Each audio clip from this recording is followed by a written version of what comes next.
Hi friends, this is Srinivas from Indo Qatar projects private limited Hyderabad. ప్రపంచంలో మన భారత్ స్థిరాస్తి రంగంలో పెట్టుబడులు పెట్టేదానికి 3వ స్థానంలో ఉంది. ఇంతకు ముందు చాలా వెనక స్థానంలో ఉండేది.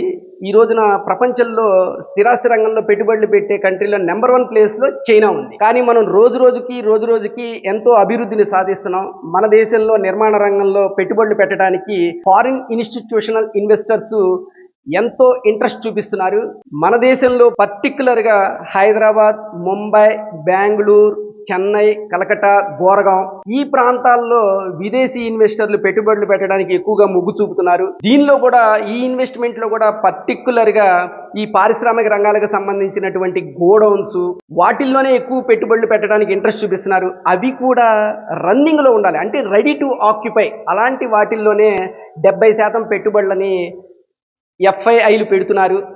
అంటే పెట్టుబడులు పెట్టే వాళ్ళు స్థిరాస్తి రంగానికి ఎక్కువ ఇంట్రెస్ట్ చూపిస్తున్నారు. అంటే మన దేశంలో ప్రపంచంలో ఉన్నటువంటి మిగతా కంట్రీస్ అన్నిటికన్నా కూడా అన్ని రకాలుగాను అభివృద్ధికి అనుకూలమైన వాతావరణం ఉంది అనేది వాళ్ళు నిర్ధారించుకుంటున్నారు. మోరోవర్ ఫెడ్ రేట్ కూడా రోజుకి తగ్గుతోంది.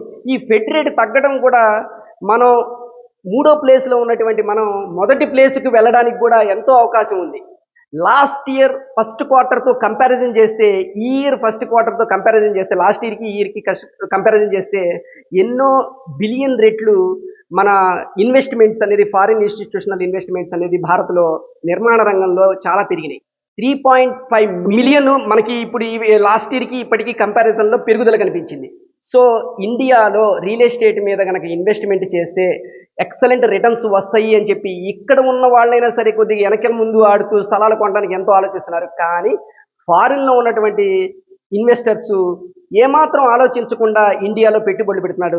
రోజుకి ఎవ్రీ క్వార్టర్కి వాళ్ళ ఇన్వెస్ట్మెంట్ పెరుగుతూ పోతుంది. ఈ విధంగా కనుక కొద్ది కాలం జరిగినట్టయితే మొత్తం వాళ్ళ పెట్టుబడులే ఉంటాయి, మన పెట్టుబడులు అనేది చాలా తగ్గిపోతాయి. ఫ్రెండ్స్, నేను చెప్పేది ఏంటంటే ఇండియాలో పర్టికులర్గా మెట్రోపాలిటన్ సిటీస్లో మన స్టేట్లో హైదరాబాద్లో మీరు ఇన్వెస్ట్మెంటు మంచి ప్లేస్లో మీరు చూజ్ చేసుకొని, ఎక్కడైతే డెవలపింగ్ ఏరియా ఉందో ఆ ఏరియాలో చూజ్ చేసుకొని కనుక మీరు ఇన్వెస్ట్మెంట్ చేస్తే బ్రహ్మాండమైన రిటర్న్స్ వస్తాయి.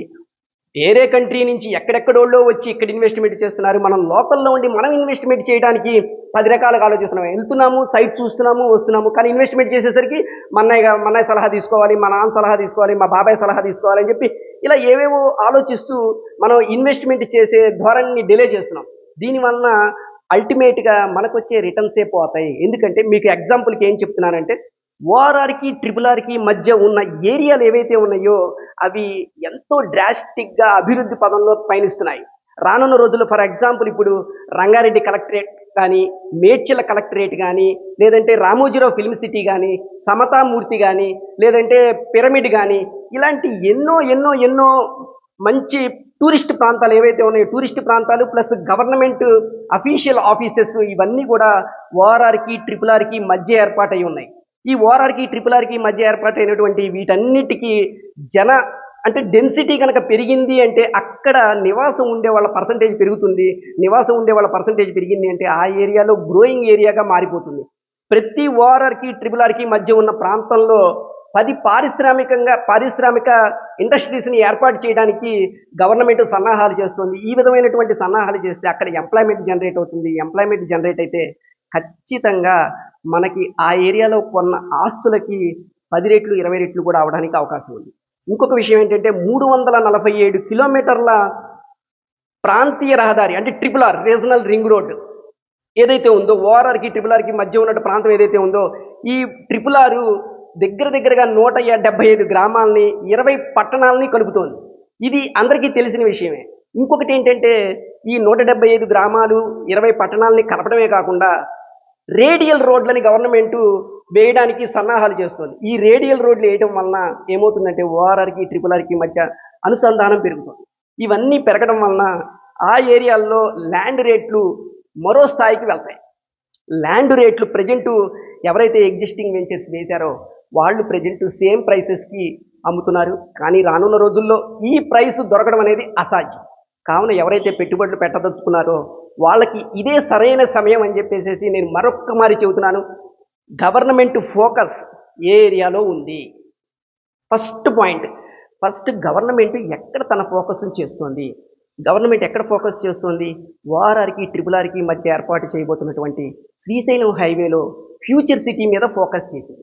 సో ఫ్యూచర్ సిటీ మీద గవర్నమెంట్ అంతా ఫోకస్ చేస్తుంది కనుక గవర్నమెంట్ ఫ్యూచర్ సిటీ ఫోకస్ చేసి ఆ ఏరియాలో ఏమేమి సదుపాయాలు, మౌలిక సదుపాయాలు కల్పిస్తోంది, మౌలిక సదుపాయాలతో పాటు ఎటువంటి ఇండస్ట్రీస్ని ఏర్పాటు చేయబోతోంది, దానివల్ల జనసాంద్రత పెరుగుతుందా లేదా అనేది ఆలోచించుకోవాల్సిన విషయం. కానీ మీరు ఈ మధ్య కాలంలో సోషల్ మీడియాలో కానీ ఎక్కడైనా చూడండి, ఓన్లీ హైదరాబాద్ నలువైపులా అభివృద్ధి చెందుతున్నా కూడా పర్టికులర్గా శ్రీశైలం హైవేలోనే అభివృద్ధి గవర్నమెంట్ కేంద్రీకృతం చేస్తోంది. దీనివలన శ్రీశైలం హైవేలో ఎవరైతే పెట్టుబడులు పెడతారో వారికి రానున్న రోజుల్లో బ్రహ్మాండమైనటువంటి రిటర్న్స్ వస్తాయని చెప్పేసి మరొక్కసారి నేను చెబుతున్నాను. ఎన్నో విషయాలు ఉన్నాయి, గత వీడియోస్లో మనం చెప్పుకోవడం జరిగింది. అగైన్ మళ్ళీ ఎందుకు చెప్తున్నాను అంటే, ఫారిన్ ఇన్స్టిట్యూషనల్ ఇన్వెస్టర్స్ మన ఇండియాలో పెట్టుబడులు పెట్టడం వలన మనం ఎక్కడో ఉన్నది మన స్థానాన్ని మనం మూడో స్థానానికి వచ్చాము. రానున్న రోజుల్లో ఇంకా వాళ్ళు కనుక పెట్టుబడులు పెడితే మనం మొదటి స్థానానికి, చైనాని కూడా అధిగమించడానికి అవకాశం ఉంది. కనుక ఎవరో ఎక్కడి నుంచో వచ్చి ఇక్కడ ఇన్వెస్ట్మెంట్లు చేస్తున్నారు, మనం చేయలేకపోతున్నాం అనే ఉద్దేశంతో నేను ఈ వీడియో చేయడం జరిగింది.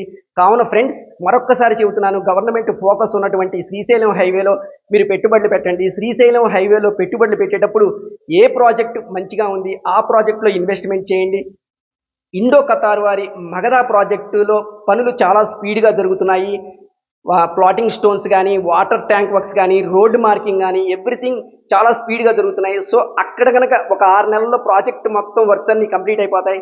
ఆ ప్రాజెక్టులో కర్తాల్లో ఉన్నటువంటి మగధ ప్రాజెక్టులో కనుక మీరు పెట్టుబడులు పెట్టినట్టయితే ఖచ్చితంగా మీరు రానున్న రోజుల్లో మంచి రిటర్న్స్ సంపాదించుకుంటారని చెప్తున్నాను. బాయ్ ఫ్రెండ్స్, మళ్ళీ మరొక వీడియోలో మళ్ళీ కలుసుకుందాం ఇంకో టాపిక్. బాయ్.